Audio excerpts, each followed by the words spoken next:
Hello, everybody. Scott Golden here with the Pro Wrestling Logic YouTube channel and the Golden Opportunities Coaching YouTube channel. If you need life, business, relationship coaching, you can go over there. But you're here for AEW Dark Elevation, and I can give you that as well. Couple of things. Just a small note. I don't think they need this show. I understand why they did it. They're trying to kind of sort of compete with Raw. And to be completely honest, watching Raw, I would have rather watched this bunch of squash matches. And second point, Paul White on night one of doing commentary is more natural than any of the commentators in WWE and Excalibur combined. So why don't we put him on Dynamite rather than the guy wearing the mask? He sounds much more natural and a lot less constipated. Anyway, we go to the nature of this wonder of wrestling treatment. I don't even know what you'd call it. Anyhow, um, Paul White as an announcer obviously has a long way to go. Don't get me wrong, but at the same time, he has more natural talent than anyone in WWE as far as announcers go right now. So it's basically the same old show as the regular Dark, only on Mondays. Shivani and Wright. Um, so we open with Jungle Boy against Danny Limelight. 8 minutes, 8.5 minutes. Match went too long. I love Limelight. I hope they sign him. He's one of the better guys that they've had in the Dark franchise. He's super impressive. Goes for a springboard senton early. Jungle Boy gets the knees up. Jungle Boy hits a spinning backbreaker and a rather strong lariat. Limelight back with a leg crab, and it takes a minute, but Jungle Boy escapes. They end up on the apron, exchanging strikes. Um, there's a unique 619 variant using the ring post, and then he hits a head scissors. Jungle Boy goes off the apron to the floor. Back in ring. Limelight hits springboard destroyer for near fall. Limelight goes up again for a tornado DDT. Jungle Boy counters into a brainbuster. Double underhook suplex, and he locks in the snare trap for submission for his 38th AEW victory. Probably, I believe White said top 3. Good match, too long. Could have been done in 4.5 minutes instead of 8.5, but whatever. Anyway, Miro and Kip with Penelope Ford defeats Baron Black and Vari Morales in just under 5 minutes. Sabian wrestles the good bit of the match, and he's fine. He's completely nondescript and completely vanilla, but some people like him for reasons I don't understand. He hits a drop kick, or gets hit with a drop kick from Morales, and Miro gets tagged in and destroys everybody in the ring and sends Black to the floor. Belly to belly suplex from Miro on Morales. Sabian gets a finish on Morales with a clutch. Post-match, Ford tries to get in the ring to celebrate. Miro makes her stand on the apron instead. Miro obviously turning heel, and maybe they'll get something back on the money they invested. 5 and almost a half minutes. Big Swole defeats Skylar Moore. Moore's not ready to be here yet. Swole has unique charisma, and I'm really sorry she has Crohn's disease while I don't have it. I've had digestive issues my whole life, and they are no fun. Anyway, Swole is in control for the early part of the match, and in between the ring apron and the ring barricade. Moore comes back, goes after the knee of her opponent, and shows some power, catching Swole coming off the ropes with a body block and hit the backbreaker for near fall. Swole comes back with the dirty dancing spinning forearm for the win in her first match in at least, I think, 6 months, something like that. Then we go to QT Marshall against Marco Stunt. Please shoot me now. Just, honestly, I think Big Show, or Paul Wright, has picked bigger things than Marco Stunt out of his teeth. And for QT Marshall, who's a trainer, to need almost 6.5 minutes to beat this little snot-nosed punk, why? It's not credible. Anyway, um, if the show's supposed to be about developing new talent, doesn't Stunt need talent to be developed? Um. Anyway, so Nick Canamaro um, comes out with Marshall and then goes to the back. Marshall's basically making Stunt look as best he can. Again, I would love Stunt if he were part of a minis division for people with mental deficiencies, but but I don't see where he's useful anywhere else. Pop up forums gets Marshall a near fall. Stunt comes back with a near fall after a knee and a code red. Stunt goes for the acid drop. Marshall counters into a diamond cutter for the win. Caesar, Benoni, another one that they could get rid of. Peter Avalon and Nick Nemeth run out and attack Stunt. That brings out Luchasaurus. Luchasaurus and Benoni have a match tomorrow night. They do a Rising Star video package on Lee Johnson of the Nightmare Family. This was fine, I guess. Anyway, Tay Conti with -1 defeats Ashley Vox in just over 4 minutes. This was fine.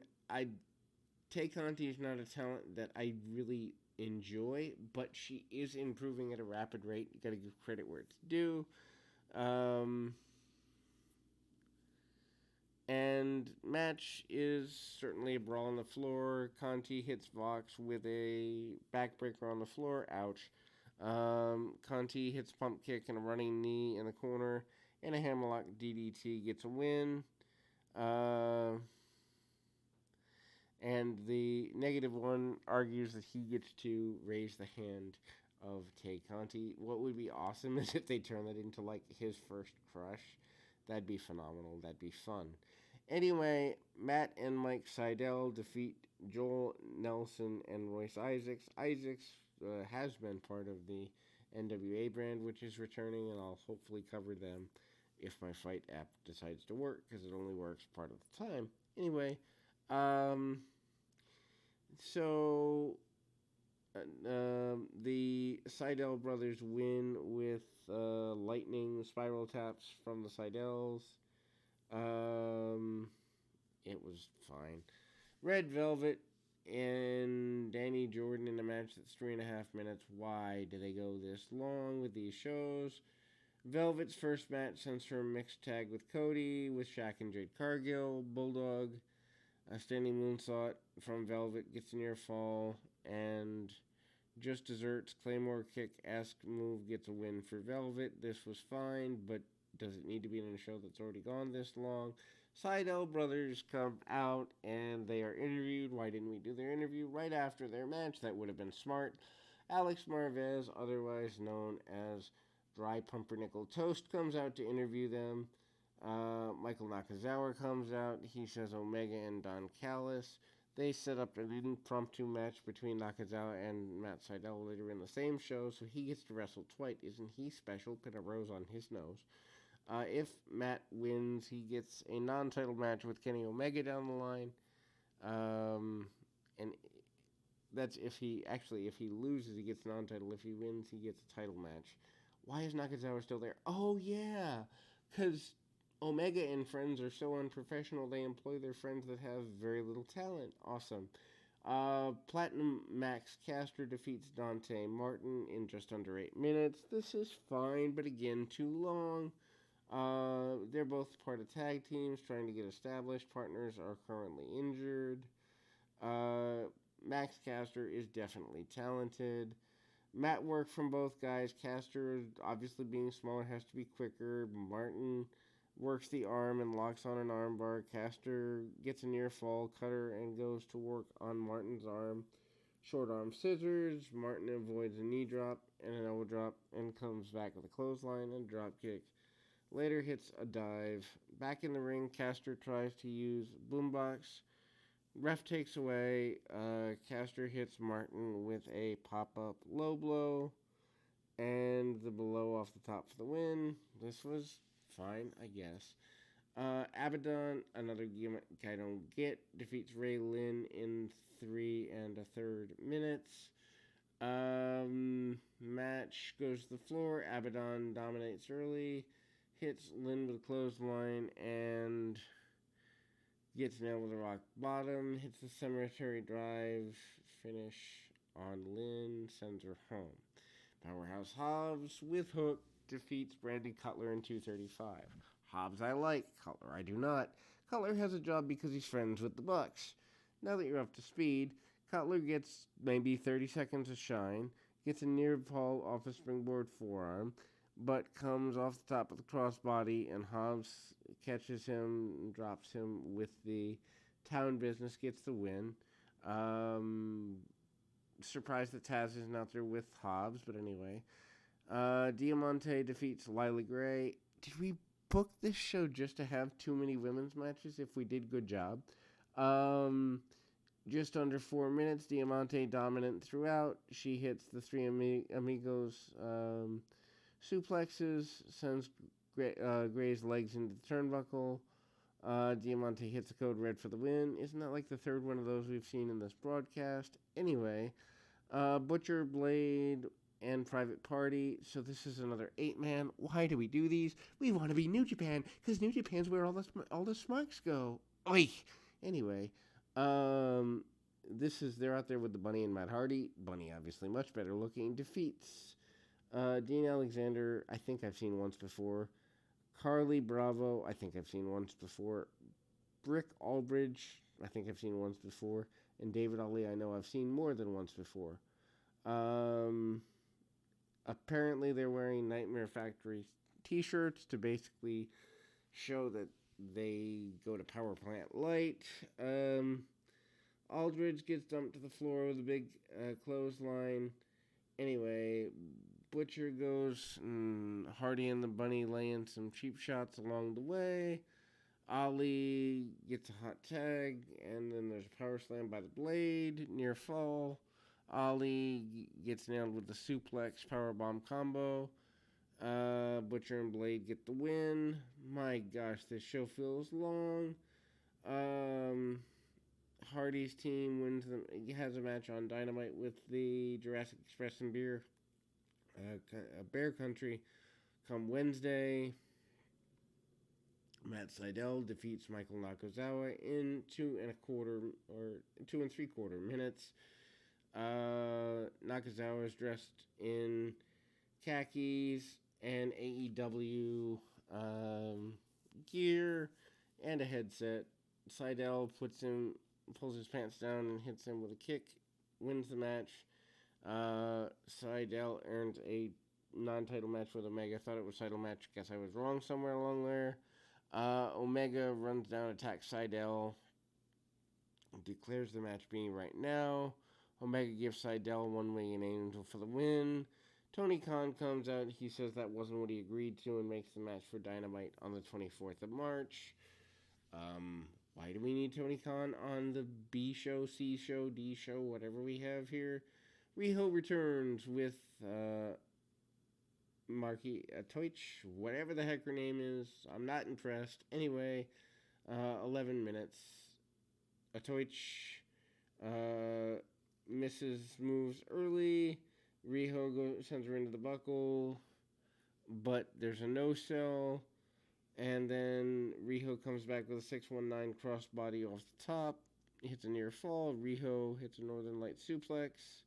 And then there's a counter into a DDT, goes for a submission into a Boston Crab. Riho maneuvers and hits a near fall and hits a running knee. This is really sad that this is the former women's champion we're dealing with here. Anyway, Northern Light suplex from Riho, another near fall, and Atoich hits the spinning DDT. Both women sell for a bit, exchange forearms like they're, fight forever here. Middle of the ring, Riho catches her with a double stomp coming off the top and hits one on the ground as well. Riho catches her with a running knee, and then Riho goes for the second time. catches her with a single crab, and uh, Riho ends up in a nasty Boston Crab. Riho gets a rope break of the hold. A Toich goes for the diving headbutt from the top. Riho follows up with a double knees for a win. Match was fine if you like Japanese women who are trying to pretend it's 1995. No reason for this to be on a show that's already going 2 hours, but, well, hey. Anyway, captured it in 15 minutes for you. We'll be back with Impact and AEW Dark right after this.